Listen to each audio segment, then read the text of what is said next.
Assalamu alaikum, I'm Hiba. And I'm Zaid, You're listening to Diary of a Matchmaker. a podcast that will take you into our world as matchmakers. We'll share our experiences and offer advice for the single Muslim. So let's dive in. Bismillah. Assalamu alaikum everyone, welcome to a new episode. Assalamu alaikum. Okay, let's hit this off with a question. As always. Okay, would you have married a girl who doesn't pray? No. That was fast. Yeah. Okay, care to elaborate? For me, salah is a deal breaker. I feel like it should be for most people. I mean, if you're practicing Muslim and you're considering marriage and the person you're talking to doesn't pray, I think that should be of serious concern. I mean, for me personally, yes, it would be a major, major red flag, because if you were born and raised into the religion and you're not making an effort, like if you fall short, you miss a prayer here or there, I totally get it. But if it's a consistent practice that you're not praying, I don't want to be married to a person where I feel like I'm imposing religion on them. Okay. Where I have to like teach them or educate them about the importance of prayer. So, regardless of the circumstance? I can't think of a circumstance of a Muslim living in the West that would be preventing them from praying. Okay. Okay, and what about you? I think I would consider the person as a whole. I'm not saying prayer is not important, but if I see a person who checks all my boxes, he's a good person, he has a Muslim character, as in he's kind, he's respectful, he's honest, he stays away from haram, he has a connection with Allah, but he doesn't pray. But if I see someone like this, and I see a sincere desire for him to improve and grow, like, for example, he might say something like, I know I'm not praying now, I know it's not right, it is something I'm struggling with to be consistent. It is something I'm working on improving. I make dua every day that Allah guides me to salah. And I hope that you can help me in this area. We can grow together, all of that. Then I know this is a person who has an intention, who has a desire, who's not happy where they are right now. So this is someone you can work with. But if he says something like, I don't pray, and please don't pressure me. This is something between me and Allah. I'll pray when I hate it when people say that. Me too. I'll pray when the time is right. This is who I am. Take me as I am, or just don't. Then that's a person I can't be with. So two things there. Number one, it's not your spouse's responsibility to help you perform the basic rituals of faith. Either you come with that or you don't. Like, yes, it is a realistic expectation for you to have of a spouse to help you grow spiritually, financially, self-growth, health-wise, whatever. That's fair. But to put that responsibility on your spouse, I don't like that. That's number one. And number two, I feel this kind of goes against a rule that we always share in our workshop, which is don't marry potential, marry reality. There's certain things that I would be flexible on, and certain things that, yes, if a person is demonstrating desire to grow or change, I'd be okay with that, like health, finances, things like that. But salah, the one thing that, one of the most important things that separates us from other faiths or other groups, it's hard for me to overlook that. Okay, you know what? This just reminded me of something. So my best friend, she was talking to her cousin. They sarcastically or randomly, they met online because he grew up in a different place and all of that. And he didn't pray. Her dad said, absolutely not. I'm not going to give you away to a guy who doesn't pray. The guy started to pray. And as far as I know, he was consistent with his prayers. She married him.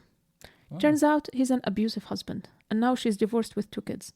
Wow. Extremely abusive. Wow. So you see, prayer is not everything. Yeah, and being not. pushed and being pushed to pray just to please the other person doesn't necessarily guarantee a good character, a good marriage, a good future. That's not what I'm saying. I know. That's not But what I'm just saying. talking Yeah. about another extreme. I feel like it's the basics for me. Like, for example, I know I'm kind of splitting hairs, but for example, we know in Islam the basic responsibility for a man has to be able to provide food, shelter, clothing, general care for a wife. That's like the basic criteria. For me, my personal basic criteria, or one of them, is somebody who prays, who has a basic understanding of their faith. And if they don't have that, like, God, I can't teach you. But it doesn't mean just because I'm not marrying a student. But just because they don't pray, it doesn't mean they don't have a basic understanding. It means that they are struggling with something. They might be working on it. They might be making dua and like praying to Allah every day. Oh Allah, guide me to pray. I want to pray. I want to commit. Guide me to you. It doesn't mean they don't have that. Maybe they just lack in discipline. Maybe they didn't grow up in the right environment. Maybe they are struggling with some like personal issues, right? So I feel that just like putting this general statement that no, I won't marry somebody who doesn't pray is just unfair, because it just gives this impression that everyone who doesn't pray have no basic understanding of their deen, have no connection to Allah subhanahu wa ta'ala, they are not proud of their deen, and that's not the case. I don't know. Like, what reason can you possibly have not to pray? How hard is it to just get up and do wudu? Like, I know I'm oversimplifying it, but we're not living in a war-torn country. We're not living under occupation. You know what? Some people used to pray and then stopped praying because of trauma. Because trauma, or because they feel they're just performing. They don't feel any type of khushu'. You know, we go in our lives with ups and downs in our deen, with our deen. Mm-hmm. So they decided, no, I'm not going to go back to praying until I feel that my heart is connected. And that's not right. Yeah. But that's a different person than somebody who just doesn't pray because they don't care about prayer. Yeah. So there are different. Some people maybe go through, I don't know, a crisis, I feel like trauma. you're way more flexible than I am. I don't know. I just like to give people the benefit of the doubt and just understand that people come in different shapes and forms and circumstances and life experiences. And I guess I wouldn't stop the conversation, but I would love to learn more and understand what's really going on there. And if I'm hearing something like you just shared, where, you know, they're kind of shutting off the conversation by saying, oh, don't judge me for it, it's between me and Allah. That's it. Like, yeah, exactly. Okay, let me ask you a question. Would you marry an alcohol addict, Muslim, but he's showing a desire to change? No. Why? It's not out of judgment or anything, but because addiction is a disease. Get help, get well, I don't buy the fact that it's a disease. Okay, that's another discussion for another day. Because if we start, I'm not saying it's a disease that you're genetically born with, or like you just get like something contagious. But once your brain is just programmed to wanting that alcohol and that intoxication, then like it's all chemicals in the brain. But yeah, get well, have some time, not just like finish a program and then you're ready. No. Get well, have support system, have some time to just work on yourself, and then we'll see. But doing a haram is different from not doing a fard. Okay, fair point, but it is still a sin. Yes. At the end of the day. Yeah. So you would be okay with somebody not praying, but you would not be okay with somebody drinking. Just like I said, I'm okay. I'll be open to talking to someone who doesn't pray, who's showing a desire, who's showing an intention, who's making dua, who wants to improve, and who realizes they're doing something wrong. But the alcohol addict is trying to do the same thing. Yeah, but addiction is not just a decision you make. Okay, tomorrow I'm gonna stop drinking. He's taking gradual steps. He's showing a sincere desire. Yes, but until you're completely cured, until you're completely sober, there's no guarantee you're not gonna slip back. There's no guarantee the person's going to slip back spiritually and stop Well, praying. there's no guarantee that a hafiz or a niqabi is just gonna remove the thing and just stop praying. It happens. Okay, now we're just playing. No. But regardless. Yeah, regardless. So the point is that we see these common patterns among clients all the time. One of them being this constant need to put yourself in a certain box. So, for example, in my personal life, when I was trying to get married, I always felt like I didn't fit into certain boxes. People have had these certain expectations of me when I was trying to get married. And I'm sure for those of you guys that are on your journey trying to get married, you've probably faced these kinds of circumstances where, you're not religious enough for this family. You're not financially well enough for this family. You're not educated enough for this family. You don't have that medical degree, that law degree, engineering degree, whatever it is. And so you're always striving to meet certain expectations when at the end of the day, none of this goes in line with our deen. Like for me, alhamdulillah, I went to a private Islamic school most of my life. I completed my hifz. I have a basic understanding of Arabic. I would consistently attend workshops and conventions. And so I felt like religiously that, maybe I was going one or two steps beyond like the average person. Yet for some reason, some people just felt I wasn't religious enough.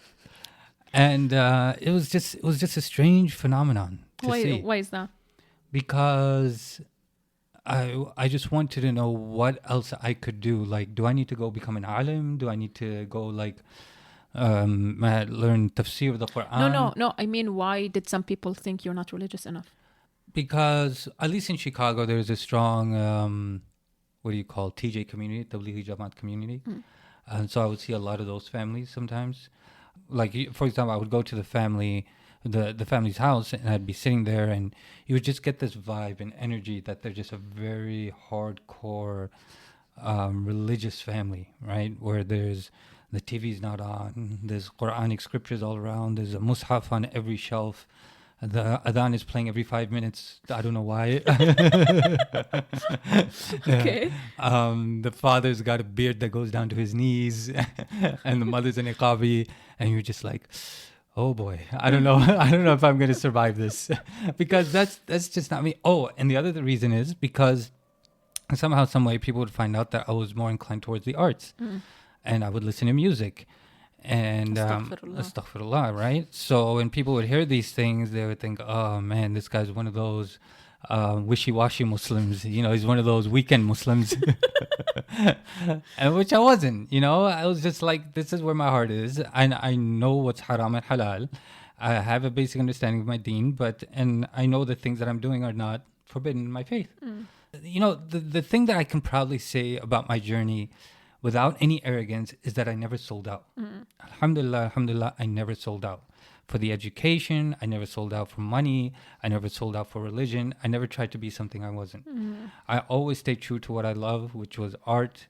I've always loved music. And I've never veered away from that. And so that's why when I was talking to you, that was one of the first questions I asked you. Like, how do you feel about art? How do you feel about music? Right. Alhamdulillah, I found somebody that was on the same page. So advice for you guys, never sell out, be flexible, but stay true to the things that you feel enrich your life. If you're overwhelmed and burdened and just don't know where to seek help, let us help you. We can be your personal matchmakers. Visit us at halalmatch.ca and book a free call with us. So the important thing is that guys and girls, when you're making your matrimonial profiles, it's very easy to portray a certain version of yourself that is inconsistent with who you are for the sake of marriage. I remember I shared this in one of the episodes where I did a little experiment and I changed my occupation in my profile to doctor just to see what would happen. Don't ever do that. Just be honest, be true. And I know it's hard and it's very tempting to say, that I get up and pray tahajjud. Like, even if you do pray 5 times a day, are you sharing that as a means of leverage, right? To portray that you are a certain religious person? Or maybe they're sharing that so they can attract the right person. Or that. So intention does matter. But yes, authenticity. What does it mean because I used to see this on a lot of profiles. What does it mean when they say, I'm looking for someone who has a balance of deen and dunya? Oh God. We see that on the registration forms all the Yeah, time. but like specifically in matrimonial profiles. What people mean by that, let's be honest, people mean that they don't want someone who's too religious, right? The very strict, stay at home, read Quran 24 hours a day, don't watch TV. No one's like that. I'm exaggerating, but that's kind of what they mean. They don't want somebody who's too strict and quote unquote religious, or to somebody who is too loose or too liberal. So for them, they want somebody that's in the middle, which is you just want a Muslim. You just want a Muslim, You right? just want to, that's how you and I get it. Yeah.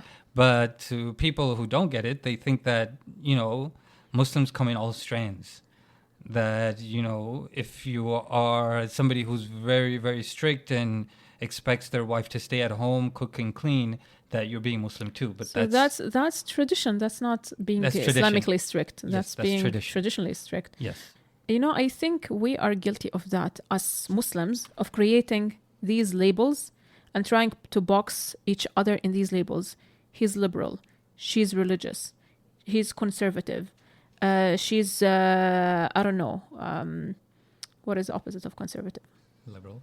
Well, I just said that. So, Yeah. so we created these boxes, these labels. And I remember when we first started with Halal Match, we used to ask clients or like people we interview on the calls, so do you consider yourself liberal or conservative? Until we realized that this is not a good question. Yeah, it's nonsense. It's nonsense. Instead, yes. what we ask is, can you tell me a little bit about how Islam was taught to you growing up? So we keep it open-ended, and that question itself reveals a lot. And I would recommend you guys steal this question and ask somebody you're talking to that same question. Or what role does Islam play in your life? That's a good question too. Yeah. But I want to put some context about what you're saying, specifically when it comes to wedding planning. You see the two different sides when people start talking about playing music at the wedding. So is it going to be a mixed wedding or a segregated wedding? Is there going to be dancing at the wedding or is there not? And then you kind of see the split. Like, is this person more liberal? Is this person more on the conservative side? Like, our plan was to keep our wedding mixed. I think we were planning on having music. Just background nasheeds and stuff, not nasheeds. like no rock and disco, roll. Yeah, no rock and roll, no disco music or anything like that. I was very strict and firm about having a mixed wedding. Mixed segregated. Because we weren't planning on having dancing, right? So well, more it's than all that. family and friends. So more than just that. like we mix when we go to restaurants and like dinner parties. But for me, I wanted to sit on the table with my aunts and my cousins and chit chat and just really thank them for coming and all of that. But that's a conversation. That for never another happened day. anyway. It never happened. Our wedding never happened because of COVID. Damn COVID. Anyways, so what were we talking about? Something about Islam. Just like Ustaz Nauman always says, what was I talking about? Something about Islam.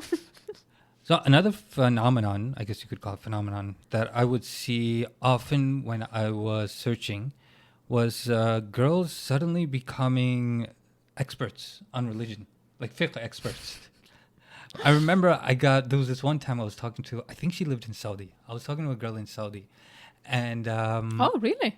Yeah, I don't know if she messaged me or I messaged her. And okay, I don't know this one. I'm listening with you guys. And somehow, some way, we got into the conversation about music, and it just became a battle. Oh my God! It was like this virtual battle where we just kept going back and forth about the topic of music, and she just kept throwing the haram card at me, and kept saying, this is why it's haram and this is why it's wrong. And I said, okay, you have your reasons, I have mine. And turned from a marriage conversation to a debate, religious debate. Exactly. And the point is that don't weaponize religiosity, right? Just because you feel a certain way about a certain Islamic matter, when it comes to the matter of religion, just be clear about your deal breakers and don't start shaming people or weaponize religiosity. Men start acting hyper strict about gender interactions, right? I remember one guy had it on his form where I believe it was a deal breaker if the girl had non-Muslim friends. Not even of the same gender. Yeah. Non-Muslim friends. Yeah. Or somebody mentioned something about like interaction with their male cousins or something. Yeah, I can't remember. I can't remember who that was. Yeah.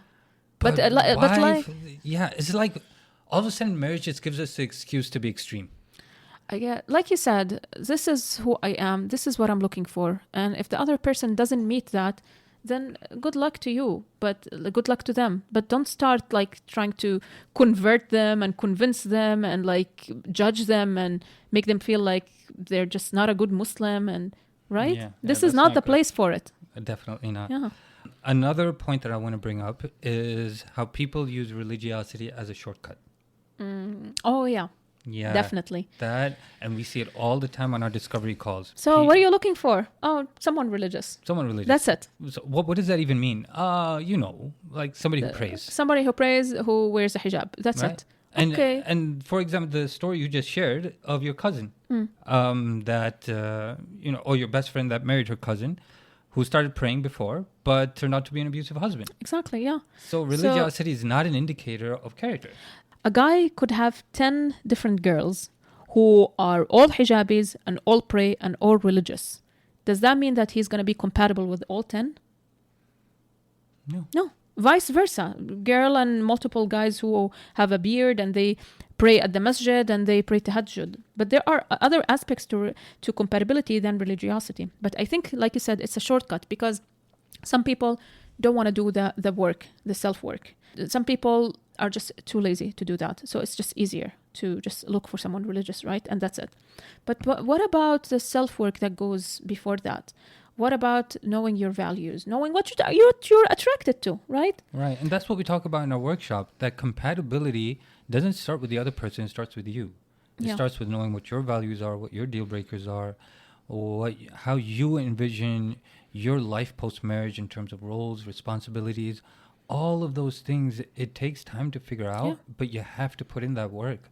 Otherwise, like you said, you're just going to resort to shortcuts, which is religiosity. Besides religiosity, like having religious compatibility is important. But besides that, there's emotional intelligence, there's communication skills, there's physical attraction, there's like personal traits and habits that I'm looking for or that I can't tolerate. There is family compatibility. There are so many things, and religiosity is just one of them. I think one thing that gets overlooked often is the role that family plays in the courting phase. Sometimes the person that you are interested in isn't necessarily a reflection of the family's values and practices. Absolutely. Sometimes there's a difference. I've seen it with you and your family. Even within my family, there's a huge difference between the kind of person I am and how I am religiously oriented, so to speak, and how the rest of my family is. Yeah. It's a big difference because a lot of it is a result of upbringing, exposure, culture, things like that. So, I don't know, I'll let you go first. How has that been a factor for you, though? So, for example, a certain member of my family, it doesn't pray, right? And because people know that, like, I'm a hijabi, my mom is a hijabi, we pray. I attended Sharia school, for example. So they come to our house and it's time for prayer. And they assume that the entire family is just going to get up and pray. And they're surprised when a certain member doesn't. And it could be also the other way around, that someone is not on the religious side, but their family is. And they get boxed or they get, or it's assumed that they are just like their families. And maybe they're getting proposals from religious people and they're not there yet. Yeah. How about you? With me, I think it was a bit different. So yes, in my family, there is a certain member that doesn't pray. You know, it's amazing how much we have in common. I know. When we talk about these things, it's crazy. Yeah. But regardless, yes. So similar to you, there's a certain member of my family that doesn't pray, or at least doesn't pray consistently. And also in terms of, religious values and expectations, I'm a bit different than my siblings, meaning I have more of an interest in learning Arabic and, attending workshops and just growing spiritually. Not to say that my siblings are bad Muslims, I'm not saying that, but everybody's different. So when I would go to meet families, the interesting thing was that my parents, most of my family was not around during my courting phase. Oh, okay. So that didn't affect you. It didn't affect me as much. So I kind of lucked out with you because I didn't have to go through all those hoops and hurdles, meeting the family, saying, oh, look, I'm a pious person, or look, like this is my family and this is the kind of vibe and energy they give. I didn't have to go through all that, which is a lot of what happens, especially in Desi circles.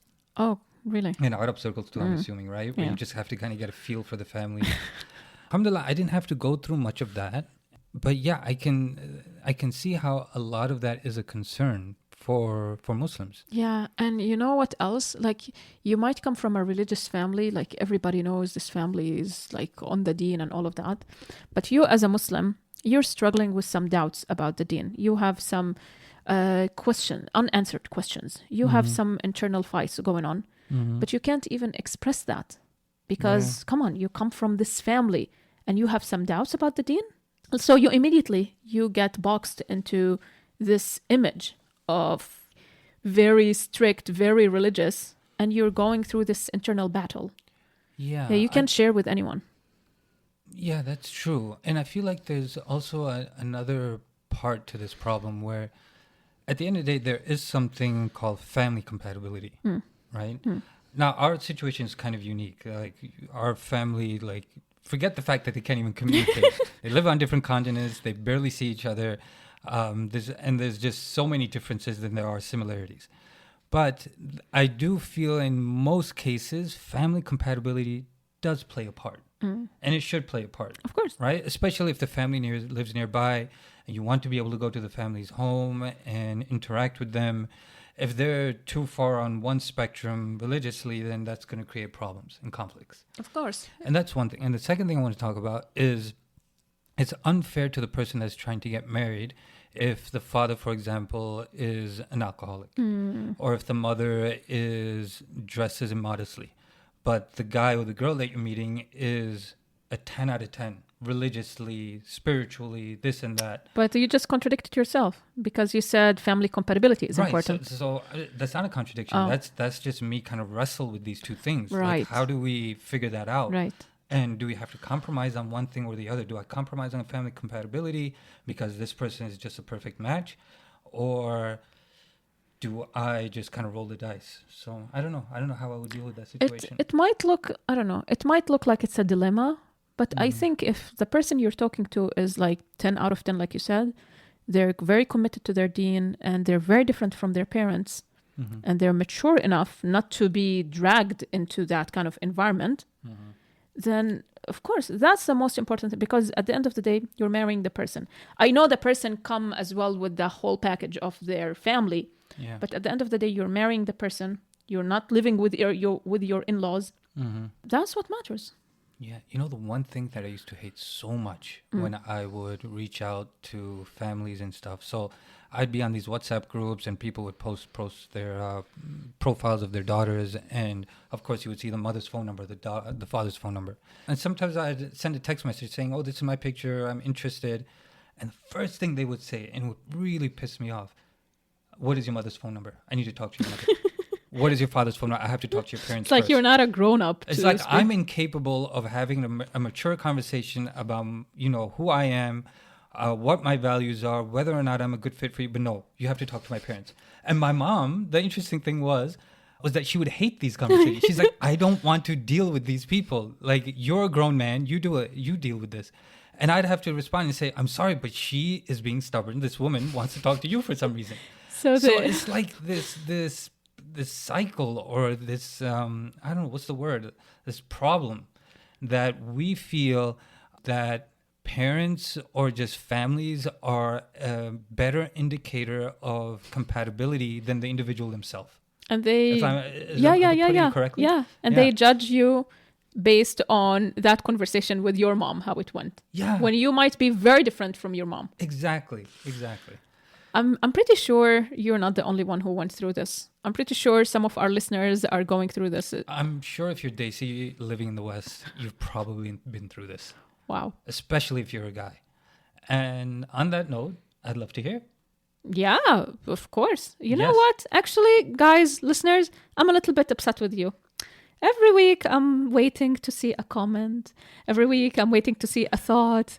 I'm like, I don't know. Are we speaking like to an empty air, to an empty microphone, to the ether? What is it called? The ether. The ether? Or is there anyone out there? Is there anyone out there? So if what we're saying resonates with you, as in like these are the experiences you also are going through or went through, please let us know. Have you been in situations where you felt that you were too religious for one family, or you weren't religious for another family? Let us know. Yeah. We'd love to hear stories. And that's how the podcast grows. Yeah, inshallah. All right. Until next time. Assalamu alaikum.